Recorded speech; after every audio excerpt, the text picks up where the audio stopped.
ஹரிஜன் அப்படிங்கிற வார்த்தையை முதல்ல கொண்டு வந்தது நரசிம்ம மேத்தா அப்படிங்கிறவர். அதற்கப்புறம் தான் காந்திஜி அதை பாப்புலரைஸ் பண்ணார்.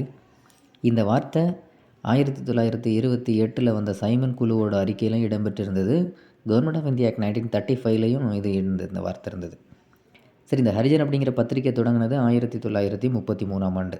அதற்கு முன்னாடியே காந்தி 1903ஆம் ஆண்டு இந்தியன் ஒப்பீனியன் அப்படிங்கிறதும், 1919ஆம் ஆண்டு நவஜீவன் அப்படிங்கிற பத்திரிக்கையும், யங் இந்தியா அப்படிங்கிற பத்திரிக்கையும், அந்த யங் இந்தியா அப்படிங்கிற பத்திரிக்கையில் தான் முதல்ல நம்மளுடைய அரசியலமைப்பு என்பது இந்தியர்களின் விருப்பத்தின்படி எழுதப்பட வேண்டும் அப்படின்னு காந்தி சொல்லியிருந்தார்.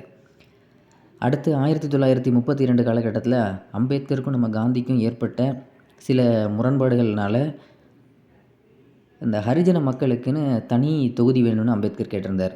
அப்போ இந்த மக்களுக்கு நாம் ஏதாவது பண்ணணும்னு சொல்லி தொடங்கப்பட்டது தான் அகில இந்திய ஹரிஜன சேவா சங்கம். அது 1932. அடுத்து தான் 1933 தொடங்கப்பட்டது தான் ஹரிஜன் அப்படிங்கிற பத்திரிக்கை. சரி, இந்த மாதிரி நம்ம தமிழ்நாட்டில் யாராவது தொடங்கியிருக்காங்களா அப்படின்னு கேட்டால், லக்ஷ்மிபதி ராஜு அப்படிங்கிறவர் 1930களிலேயே அந்த ஹரிஜன சேவா சங்கம் அப்படிங்கிறது அப்போது ஒருங்கிணைந்த மதுரை மாவட்டமாக இருந்தது. இப்போ தற்போதைய பழனி அங்கே தான் தொடங்கினார் ஹரிஜன சேவா சங்கம்.